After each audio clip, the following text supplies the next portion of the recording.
कहानी की शुरुआत एक शादी के माहौल से होती है। ढोल नगाड़े बज रहे होते हैं, घर में खुशियों का माहौल होता है। बीना दुल्हन बनकर पहली बार अपने ससुराल में कदम रखती है, लेकिन जैसे ही वो घर के अंदर प्रवेश करती है, उसके पीछे खून से भरे पैरों के निशान भी धीरे धीरे अंदर आते दिखते हैं, पर किसी की नज़र उन पर नहीं पड़ती। ये कहानी है 3 बहनों की।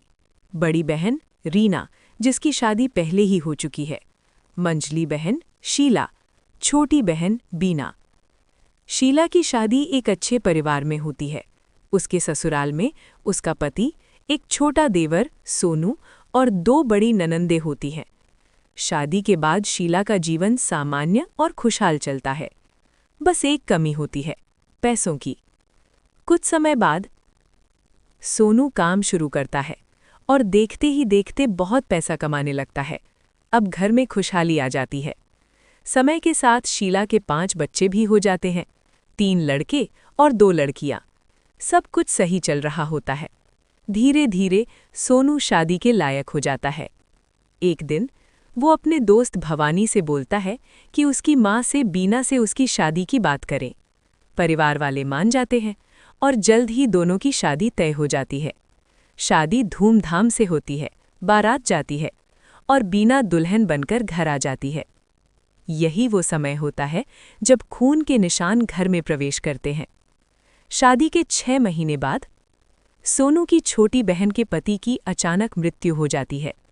वो अपने 8 बच्चों के साथ सोनू के घर आ जाती है। शुरू में सब ठीक चलता है, लेकिन धीरे धीरे घर में अजीब घटनाएं होने लगती हैं। रात में अजीब आवाज़ें, चीज़ों का अपने आप हिलना, बच्चों का डर जाना और सबसे ज़्यादा सोनू की बहन को डरावने सपने आने लगते हैं। एक रात उसे सपने में कुछ अजीब लोग दिखाई देते हैं जो कहते हैं, हम समय को बदल सकते हैं, भूत, वर्तमान और भविष्य। वो उन्हें बाबा मान लेती है। धीरे धीरे वो उनके प्रभाव में आ जाती है और एक बड़ा सा मंदिर बनवाती है। फिर खुद ही उस मंदिर की पुजारिन बन जाती है। इसी बीच एक नई लड़की आती है, माया। वो अपने पति को छोड़ चुकी होती है। गरीब होने की वजह से उसने उसे त्याग दिया। माया उस पुजारिन यानी सोनू की बहन की दोस्त बन जाती है और उसी मंदिर में रहने लगती है। धीरे धीरे वो घर में भी घुल मिल जाती है। एक दिन सोनू की बहन सबके सामने एक डरावना सच बताती है कि बीना के ऊपर 150 जिन्नों का साया है।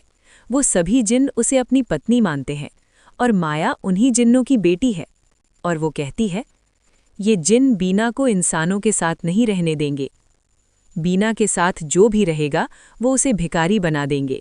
हाथ में कटोरा आ जाएगा और कोई भी इंसान उसे भीख भी नहीं देखा। वो जल्द ही भूख से मरेगा और उसका परिवार भी।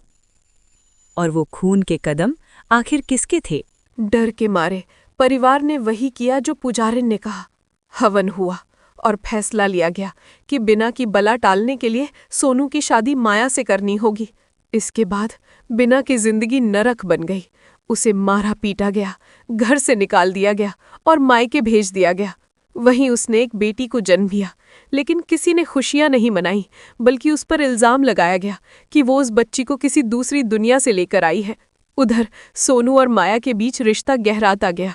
कुछ समय बाद गांव वालों के दबाव में बिना को फिर से ससुराल भेज दिया गया, जहां उसे दिन रात भूखा रखा जाता, उससे काम करवाया जाता और उस पर अत्याचार होते। यहाँ तक कि एक दिन उसकी जान लेने की भी कोशिश की गई, लेकिन तभी उसकी माँ आ गई और उसे अपने साथ ले गई। 1 साल बाद बिना ने एक बेटे को जन्म दिया और जैसे ही ये खबर ससुराल पहुंची, सबका रवैया अचानक बदल गया।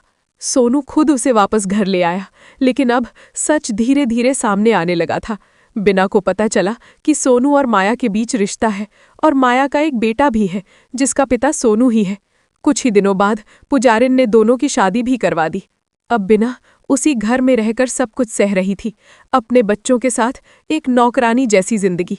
फिर एक दिन पुजारिन एक आदमी को घर लेकर आई जिसका नाम था मुन्ना। उसने बताया कि उसने उससे शादी कर ली है और ये शादी भी सोनू ने ही करवाई है, लेकिन असली सच्चाई अभी बाकी थी। एक रात बिना पानी पीने के लिए उठी और उसने अनजाने में वो सब सुन लिया जो उसकी जिंदगी बदलने वाला था। पुजारिन किसी बाबा की बात कर रही थी और तभी सच्चाई सामने आई। कोई बाबा नहीं था, कोई जिन नहीं थे, ये सब एक झूठ था, एक साजिश जो उसी पुजारिन ने रची थी। उसने अपने ही पति को मरवा दिया था ताकि वो आज़ाद हो सके। उसने सोनू और माया के बीच रिश्ता बनवाया ताकि घर पर उसका कब्जा बना रहे। और बाबा और जिन्नों की कहानी सिर्फ एक बहाना थी ताकि कोई उसकी सच्चाई पर शक न करे। अब बिना के सामने सबसे बड़ा सवाल था, क्या वो इस सच्चाई को सबके सामने लाएगी या फिर इस झूठ के जाल में फंसी रहेगी हमेशा के लिए।